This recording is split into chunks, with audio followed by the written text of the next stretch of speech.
У аграриев области теперь есть все условия для совершенствования своих знаний и освоения новейших технологий. В Кызылорде на базе Института РИСа открыт Центр распространения и передачи знаний. К этому событию был приурочен республиканский семинар совещания «Распространение знаний. Путь инновационного развития агропромышленного комплекса страны». Это уже по стране 10-й центр по передаче новых знаний и агротехнологий. В ближайшей перспективе аналогичные центры будут работать во всех регионах. Цель – повышение образовательного уровня аграриев, содействие изучению и внедрению новых агротехнологий. В этом году планируется обучить в центрах более 2000 человек. По словам специалистов, учебные программы и планы центров ориентированы на реальные потребности аграрного сектора. В качестве консультантов, тренеров и лекторов задействован потенциал ведущих ученых казахстанских НИИ, вузов, руководителей крупных хозяйств. Планируется активно привлекать зарубежных специалистов.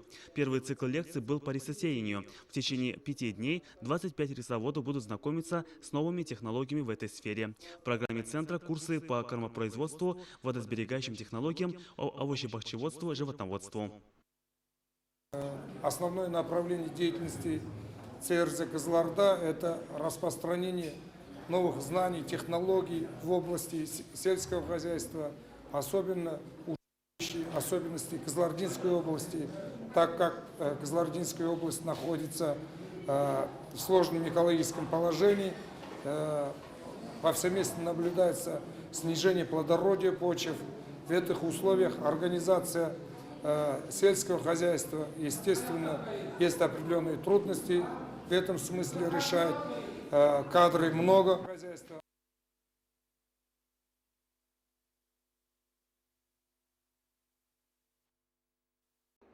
Бұл ауыл шаруашылығы министрлігі мен Қазагроинновация акционерлік қоғамы бастамасымен ашылған еліміздегі 10-шы орталық. Саладағы тың жаңалықтар мен жаңаша технологияларды оқытатын орталық 3 жүйе бойынша жұмыс істейді. Биыл елімізде агроөнеркәсіп кешенінің 2000-нан астам маманын оқыту көзделуде. Білім орталықтарындағы жұмыстың құралы бірінші оқыту семинарлар. Ол оқыту семинарлар 3 түрде өтеді. Теориялық, ол сабақ беру, практикалық, оны көрсету және демонстрациялық.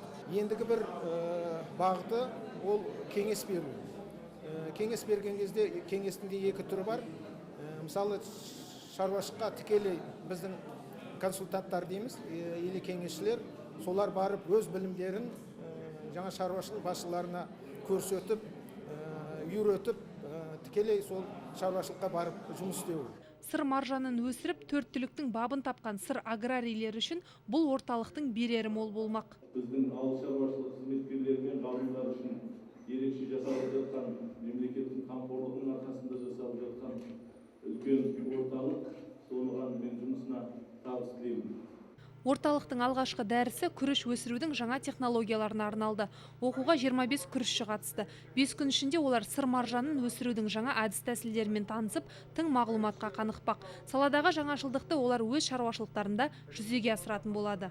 Биылғы жылы 250-300 маманды қайта даярлауға жоспарлап отырмыз. Осыған қаржы басқа мәселелері шешілген, қарастырылған, және де тек қана жергілікті мамандар емес, сонымен қатар бұл орталықта шетелдік мамандарды да шақыру, өзіміздің отандық белгілі ғалымдарды шақыртып оқыту да өз әсерін тигізеді деп біз ойлаймыз. Сала мамандары білім тарату Қазақстан агроөнеркәсіп кешеніндегі инновациялар мен жаңа технологиялардың негізі тақырыбында республикалық семинарға қатысып, ортақ мәселелерді ортаға салды. Елбасымыз биылғы жолдауында ауыл шаруашылығы саласын жан-жақты дамытып, жаңа технологияларды енгізуді басым бағыттардың бірі ретінде атап өтті. Орталық осы талап үдесінен шығу мақсатында ашылды. Гүлжан Омарова, Ахан Алиев, Төрехан Қожахметов, Қазақстан, Қызылорда телеарнасы.